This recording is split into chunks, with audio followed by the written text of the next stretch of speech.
Creepy friend request. After spending the last few hours reading all the stories on here, I decided to post my own. When I was about 13 to 14 years old, I was on my way home from school. I live in a very busy and heavily populated city, and it was only about 4:30 p.m. in the springtime, still light outside, so I felt totally safe and secure. I was waiting in the station for the bus when an old homeless man approached me and started talking to me. Stranger danger, safety aside, I was just a shitty 13-year-old and didn't like interacting with anyone really, so I acted as if he wasn't there and completely ignored him. He would ask things like, "What's your name? How old are you? What school do you go to?" etc. Being from an urban metropolis, I was used to this anyways, and it didn't really faze me.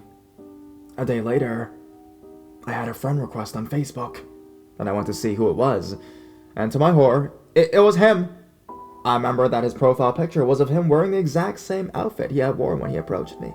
Of course, I immediately declined the friend request and blocked him. To this day, though, I still have absolutely no idea how he got my name to add me on Facebook, as I never even acknowledged his existence, let alone told him my name.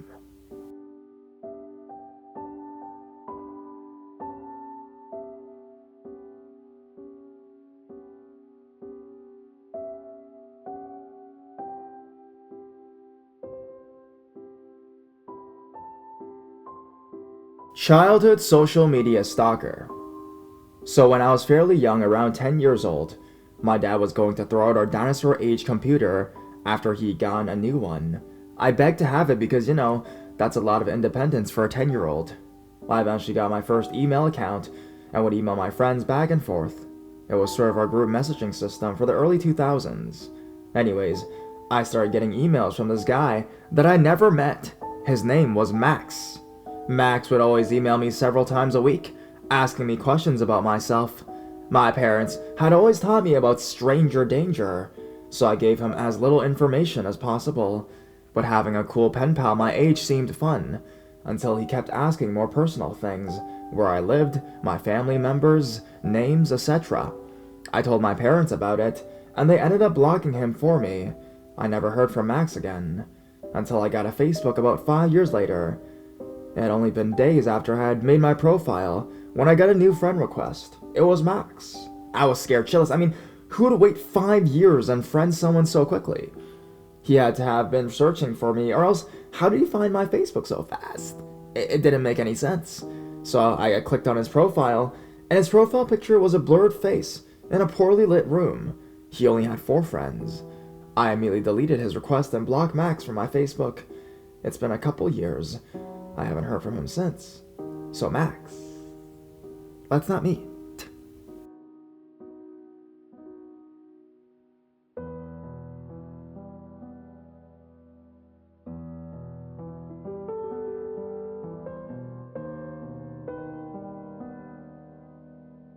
I've never met a female in CSGO before. I like playing CSGO. Usually my profile picture is a character from a movie or a TV show, and my name is very generic. You would never think I was a girl based off my picture and name, because I don't ask for that attention. I was playing deathmatch with my internet best friend, Derek, at an ungodly time of night, just talking about our thoughts and morals over voiceover chat and lobby. The server had about 7 people in it, and in it, everyone would throw their 2 cents in with their conversation. It was pleasant and much needed, to be honest. I thoroughly enjoyed myself. Everyone was kind of respectful, something you hardly see on this game. One person had no microphone, and only talked to us via chat. He told Derek and "I've never wanted to be friends with someone over this game before so badly. Will you guys add me? I promise, I'll have a mic tomorrow." I was a lonely person back then, so I accepted his friend request. His name was Cory. Derek and I played CSGO deathmatch nightly, just talking about all sorts of things. For 4 days straight, Cory would join us without invite. We found it odd that he would join us, because he mentioned how strict he is with himself about being on a tight schedule, and how dedicated he is for school. Because of this, we never invited him to our games. Which, funnily enough, Cory got upset that we didn't invite him to death matches, even though he told us he was focused on school and only played late at night. One way or another, Cory got the impression Derek and I were dating. Despite Derek talking about his girlfriend at least once a day, I told Cory, yes, we are obviously dating, because a male and a female can never be just friends. My voice was as flat as I could to make it sound as bland as I can try to make it. Cory did not understand my sarcasm and ran with the thought of Derek and I dating. Immediately, Cory tried his best to win over Derek by buying him in-game valuables, case keys, a few skins worth real money. Every time Cory would give Derek these things, Cory would tell him, "You better be treating her right, otherwise you'll pay for it." Derek is a nice guy and has a hard time with confrontations, so he never replied to those messages. He would only relay them back to me. After 2 days of getting these gifts, I told Cory while in deathmatch, "You do realize I was sarcastic with you when you asked me if Derek and I were dating, right? Derek has a girlfriend and she doesn't play video games." Cory's voice immediately goes in a much calmer voice during this game and does not stop saying, "Oh, thank God, thank you, Lord Almighty. You have blessed my life. Thank you." Random people will tell him to stop talking and that he's being creepy overall. I didn't say anything to Cory for a while after that, because despite being over the internet, I felt an awkward connection with him. The following day, day 7 of knowing Cory, he asked me to join him in a private game. I have immense anxiety with being alone with someone, no matter the circumstances.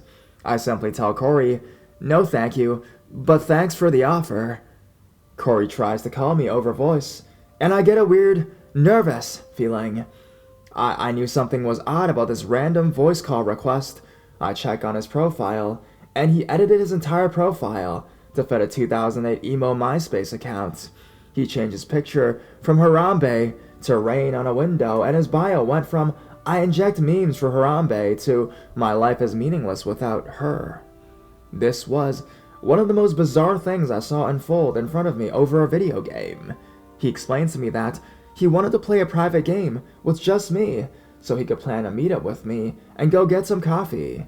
He could tell where I lived because I told Derek and Cory about the Seattle superhero I ran into a while back, but that was only the beginning of the creepy things that he would say to me. At one point he said, "Your voice makes me trust you." That made my skin crawl. Another time in the middle of a match, he said in front of everyone, "Is your body as smooth as your voice? You sound like a goddess on cake." That made me almost vomit. A few more examples include, "You make me want to just snuggle up on my bed and go to sleep," in a cutesy tone, or saying "tee-hee" out loud, instead of just laughing. But whenever he just said something creepy, I would just ignore it or awkwardly say, "Thanks, my dude." It felt as if he practiced for hours just to say these lines to me, just unnatural stuff. I knew this guy did not talk to any other females because he told me so. Girls in real life just find me creepy, and whenever I approach them, they ignore me, is what he said, something I should have spotted as a red flag. One day, he tries to send out a call request that I ended up hitting ignore on. I message him and say, "What's up, everything okay?"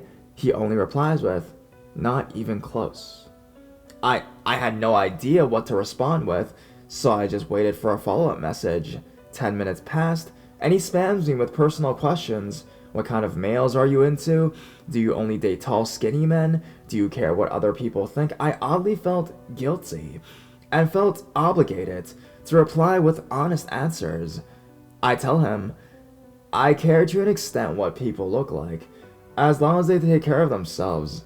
I couldn't care less what my friends look like. I don't really have a unique type. I just want a healthy looking guy regardless of height. Why do you ask? He describes to me what he looks like, followed by a total of 10 photos. I never even asked for a photo of him. It never crossed my mind to ask him what he looks like. He asked me all sorts of questions related to, am I attractive enough? Am I skinny enough? Am I too skinny? Too short? Do I have good hair? I tell him, you look nice. He was very skinny, average height, and looked like he took care of himself. A very normal looking human being. He replies with, thanks. You're so sweet. Such a lovely girl. I don't message him back and just launch CSGO because Derek was playing. We play our game of deathmatch and talk about the normal stuff. We make friendly talk with a complete stranger, and at the peak of it, Cory joins. Cory says nothing while we are all playing. I do not have notifications on when I play, so I have to manually check my messages while I'm in-game.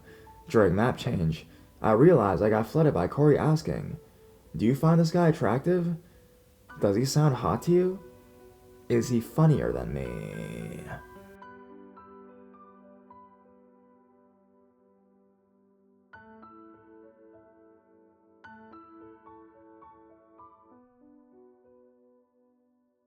I ignore his messages and keep playing.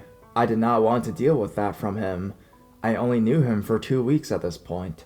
Cory notices I am ignoring his messages, and he confronts me in front of this server of 20 people. "Why aren't you replying back to me in Steam?" I tell him, "I don't have notifications on. I'm too busy playing a game to want to hold a conversation while playing a game." Cory goes on this rant about, "I thought we were friends. Why would you ignore me? Friends don't ignore each other," and I don't respond to him. This is all over voice, so everyone can hear him. I'm clearly uncomfortable, and a random player tells Cory, "You're being kinda creepy, dude. She clearly doesn't want to respond to your weird messages." Cory screams at the top of his lungs at this guy to go kill yourself, "You useless human being. You don't know her like I do," and he promptly leaves. Derek and I keep playing our game, ignoring our messages. After an hour, we get off the game and I open my messages. From Cory, I get a roller coaster of messages and feelings ranging from "I'm so sorry I screamed, you didn't need to hear that side of me," to "How dare you fucking ignore me." I reply with, "You're taking this friendship pretty fast. I think you just calm down and take a break. The deepest thing I know about you is your name and your favorite meme." He replies with, "You're right. Good night." I was hoping that maybe for once, that would be the end of it, and he would actually listen. I couldn't be more wrong. The following day, I wake up to my Steam app being spammed from Cory. "I need you. I'm at the hospital." A few things I noticed. He was on Steam via web browser. Your name will have a web browser icon if you're logged in through your web browser, and not Steam or phone. Another thing I noticed, he said he was on his phone. If this was actually true, it would have had a mobile icon next to his name. I knew he did not have a phone, because he told me, "I broke mine last month when I threw it against the wall." I remember that because I think odd about people who destroy things in moments of anger. I don't mention either of these things to Cory. I figured he was lying, because he was in the heat of the moment, and was too scared to tell me the truth. I asked him why he is there, and his response was, "I don't know. I was puking blood all last night for 8 hours, and my mom and dad took me here. I'm so scared." Again, I was naive and let that slip. I found it odd that his parents would wait so many hours to take him to the hospital while he's puking blood. I didn't tell Cory of my suspicion, though. I wanted to see where this was going. I assure him, "You'll be fine. I'm sure of it." He said without a minute passing, "My parents are talking with a doctor right now and they're crying. I don't know what's going on." I asked, "Why aren't you in there with them?" He tells me he's just going into the room, but he was stopped by a security officer who told him, "I'm sorry, you don't think you're ready for the news just yet. Have a seat." I play dumb and don't question his bullshit story. I reply, "It won't do you good to get worried about something you can't control." He spams me with broken sentences, such as, "In SP scared right now, please help me." I understand when people are crying. It can be hard to see what you're typing. He told me many times before, "I've been hurt so bad before I can't even cry. I didn't even cry when my brother died." Also, he was typing perfectly now and it was all readable as well, before and after this message. Again, I didn't question his story. He quickly tells me, "Oh my god, they just told me I have cancer." I respond with, "Didn't you just get to the hospital a few hours ago?" He replies, "Yes, it's stage 4 skin cancer." I didn't let him know I thought he was lying, and was currently laughing. I messaged Derek about the situation, and don't reply to Cory for roughly 10 minutes. I open Cory's messages back up to find him explaining to me how he got his skin cancer. He apparently got it from a mole on his chest that he cut off because it was in the way, and it got infected with cancer. I didn't think this lie could get any worse, so I confessed to him. I know he's lying. I express how disgusting it is to lie about having cancer and that my adopted mother died of cancer herself. He rushes his response to, "Oh my god, I have no idea, I'm so sorry. The reason I lied to you was because I am actually sick, but with something else. I actually have type 1 diabetes. I lied because I didn't want you to think I was fat." I asked him if he remembers sending me pictures of himself, and he says he remembers, but he was worried I still thought he was fat. He probably weighed at most 120. I cut off contact with this guy and everything the same day. Roughly 6 months after deleting Cory, I run into him in real life. I knew it was him because his voice was unique and distinct. Cory never saw what I looked like. I never sent him pictures or posted on Instagram a selfie. I knew it was Cory, and he looked the same as he did in those photos. This was during Seattle Street Fair, but I never thought I would run into this guy. I'm glad he didn't recognize me. I have no idea what I would have done if he did.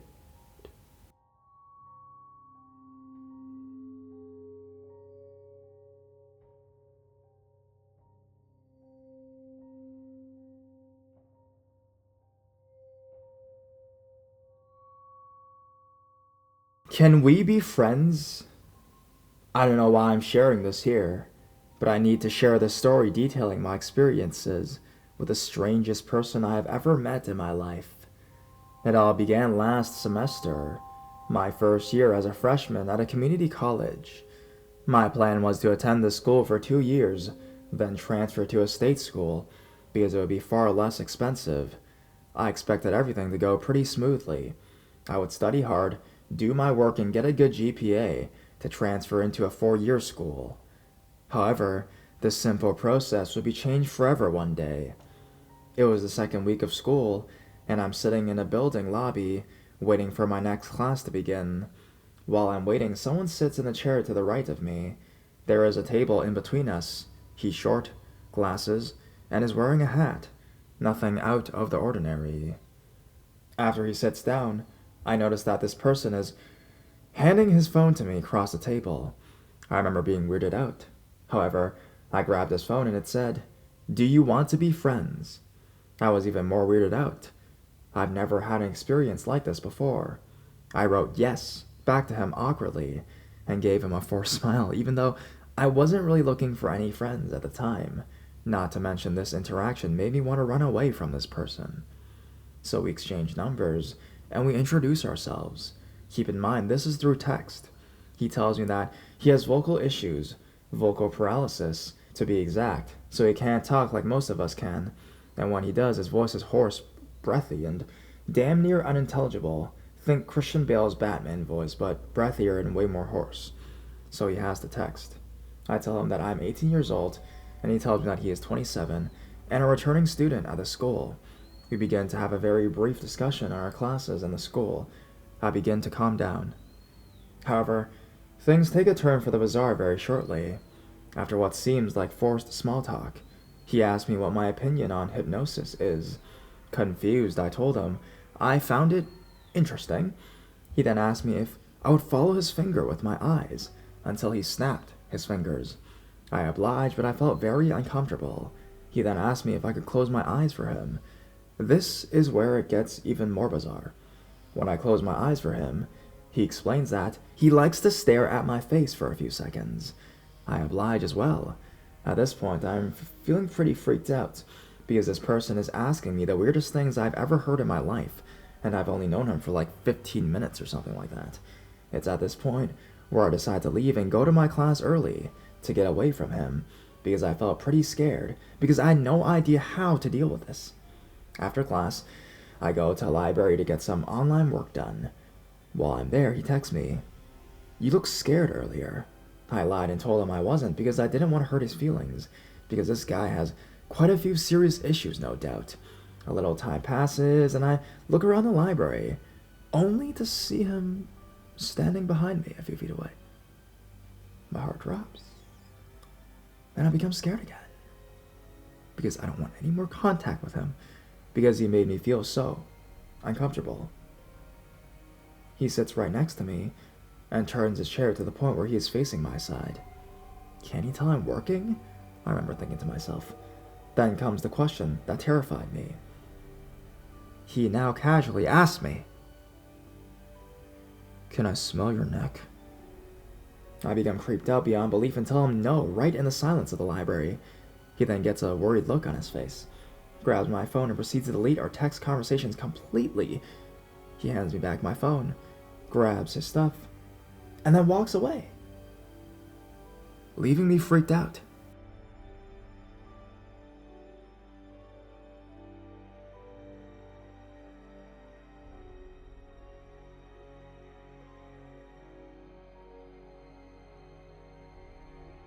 I go up a floor in the library to try and process what the fuck I'm going through.